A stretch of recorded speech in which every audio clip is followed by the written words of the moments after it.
Всем привет! Namaste.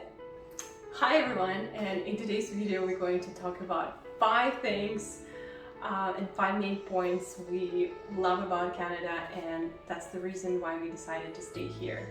Yep, so let's go see what they are.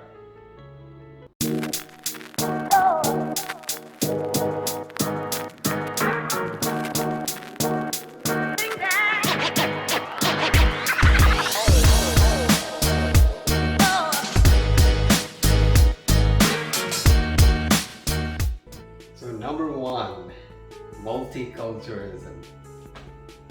So multiculturalism is actually, we think is number 1 because I haven't seen any other country where most of the couples are from different backgrounds. Have you? Not as much. Yeah, maybe not in Russia, not in India as well, not where you see 2 different cultures like interracial marriages, and yeah, I mean I haven't seen, so that's why we feel like it's number 1. Because in Canada, yeah, which part of the city you are in, or whichever province it is, you'll definitely see many interracial couples, like multicultural couples. Like I was shocked when I entered Canada and saw like there's so many different cultures, right? So it's really nice. And now we're also Yeah, part we're of it, part so of we it. joined this part of these multicultural Yes. couples, and we're enjoying it actually, right? And it's Yeah. fun to share different cultures and live in under the same roof, having these differences. I know. It's so much fun. And then we're trying to embrace the difference. That's what our channel That's is all what about. in our life about. Yeah. So yeah, it's a multiculturalism. If you guys want to explore different cultures and different traditions and different backgrounds that people have come from, yeah, Canada is the place, because you can learn different cultures, you can get to taste different culture, food and stuff. Of course, who can miss the food part? Of course, Mr. Food is here. Yeah, so that's why. I mean, multiculturalism it's really good. It opens up your mind, especially when you meet different cultures. If you go to a university here, or even if you start working, Yes. right? So yeah, It's hard to miss, any place you go to, you're definitely gonna find someone not from your background. That's why Canada is an amazing place that brings actually different cultures together. yeah. So That's that was correct. our number 1.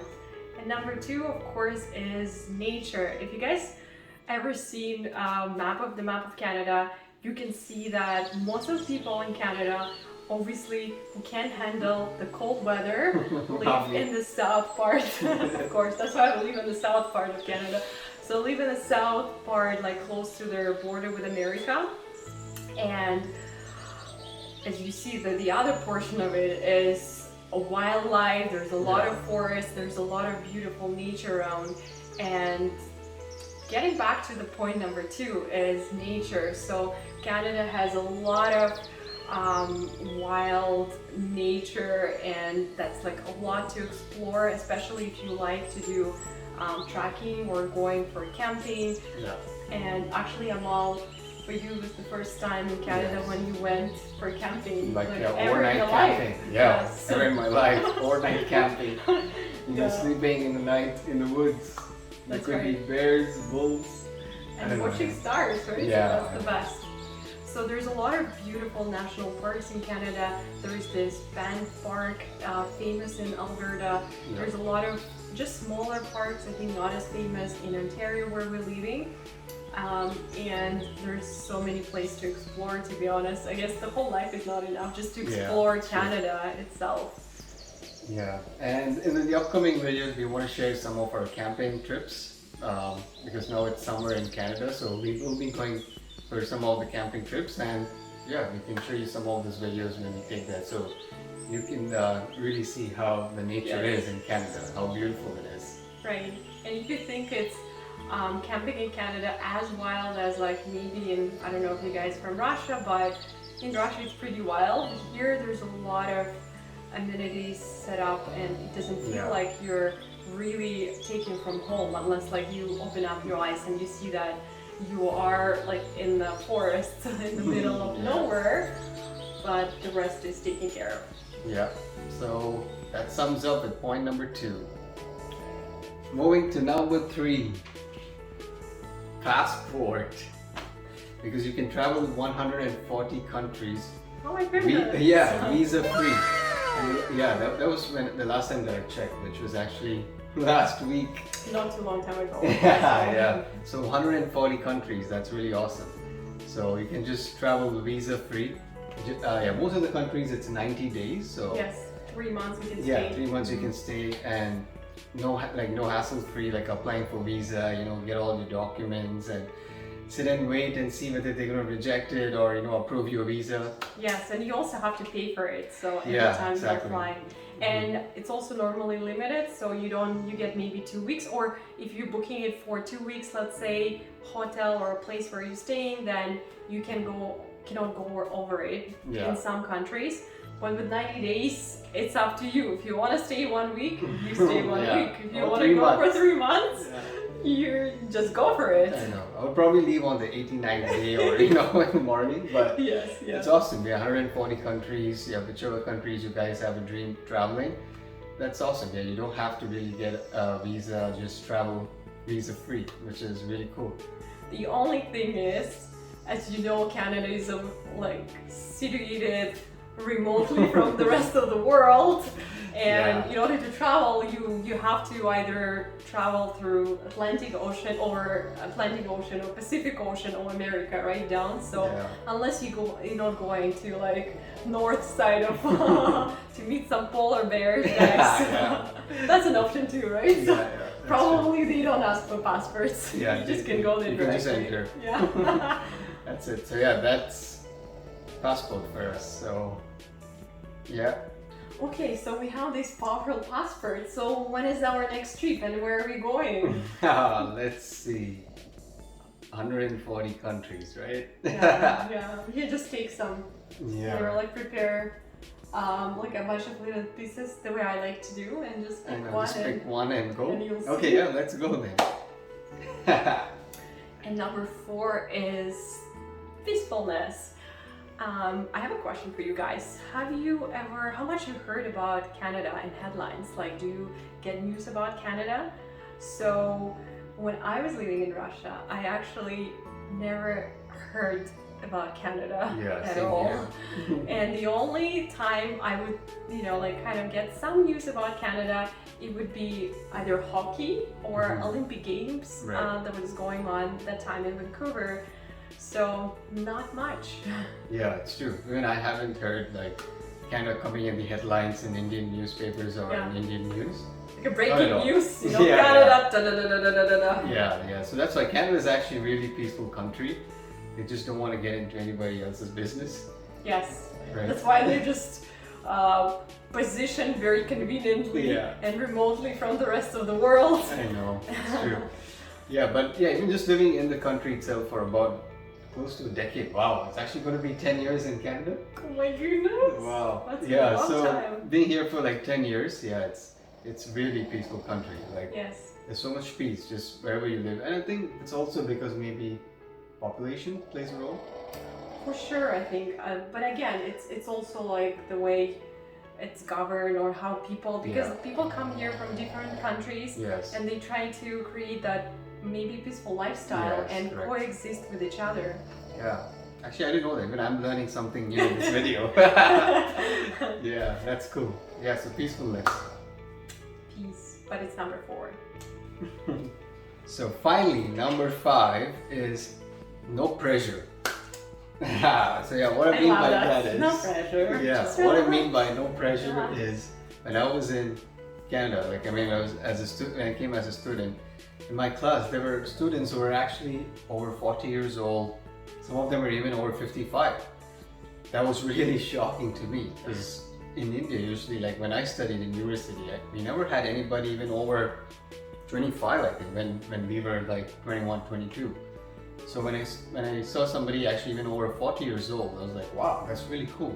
They just hungry for knowledge. Yeah, hungry for knowledge. But in Canada, I think people are just easygoing. They don't feel pressured by the societies maybe putting certain boundaries that only at certain age you have to go back to university or something.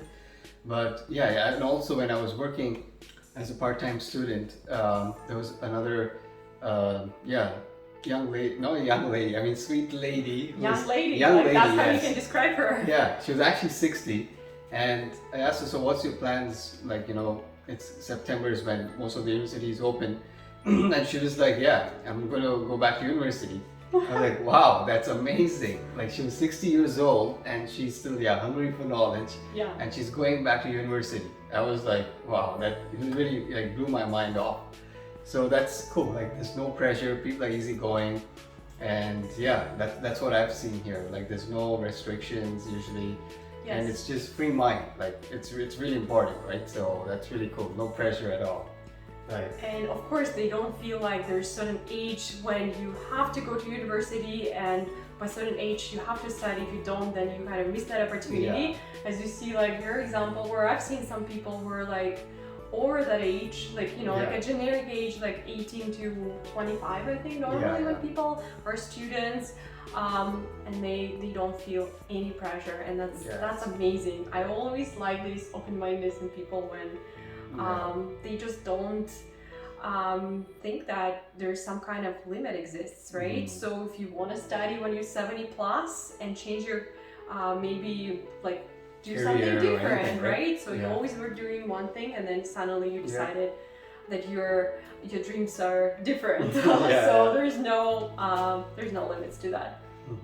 So I think I'm just gonna share like example with Russian like kind of like mentality, because in Russia, especially ladies, when they go outside, they want to make sure that they dressed up properly, that like obviously they can't just wear pajamas and go outside. They have to like most of them put makeup and like dress up well. Right. And it doesn't matter if it's some kind of important occasion, or they just going to a grocery store, which is like maybe across your house, and you literally have to wear high heels and look the perfect, which I really love about Russians, because I think they look always like super stylish. Super stylish, no matter what, and then you will see like this, oh my goodness, but what I find in Canada is amazing on the other side, that you can just wear like whatever you like and go outside, and you're not gonna feel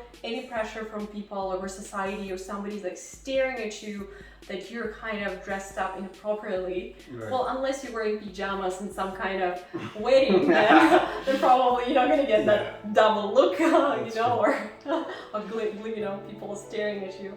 So that's amazing, and I think when people are free to do what they want to do, and if you like dressing up certain way, nobody's gonna tell you anything, and you're not gonna feel the beat like under so much, right? Like just like someone is constantly watching you, and that gives you, I think it's a great place for creative people if you want to really dress up like interestingly, right? So it's cool. So no pressure. So that's pretty much it. I mean, there are actually many more points that we can, actually talk about, but those were the 5 main points that we wanted to give today. So. That strikes us. All the time. We're just like, it's like complete opposite, I think, to what we normally see and used to, right? Because we're definitely spent many years, growing up in our countries. All right, so that ends our today's video. If you guys even have some kind of connection towards it, please leave a comment. We would really appreciate it. And until next time, tas vidos. We'll see you again. Tada, bye bye. During the video, if you guys heard somebody snoring in the background, well, it's none other than our little puppy, Toshiro.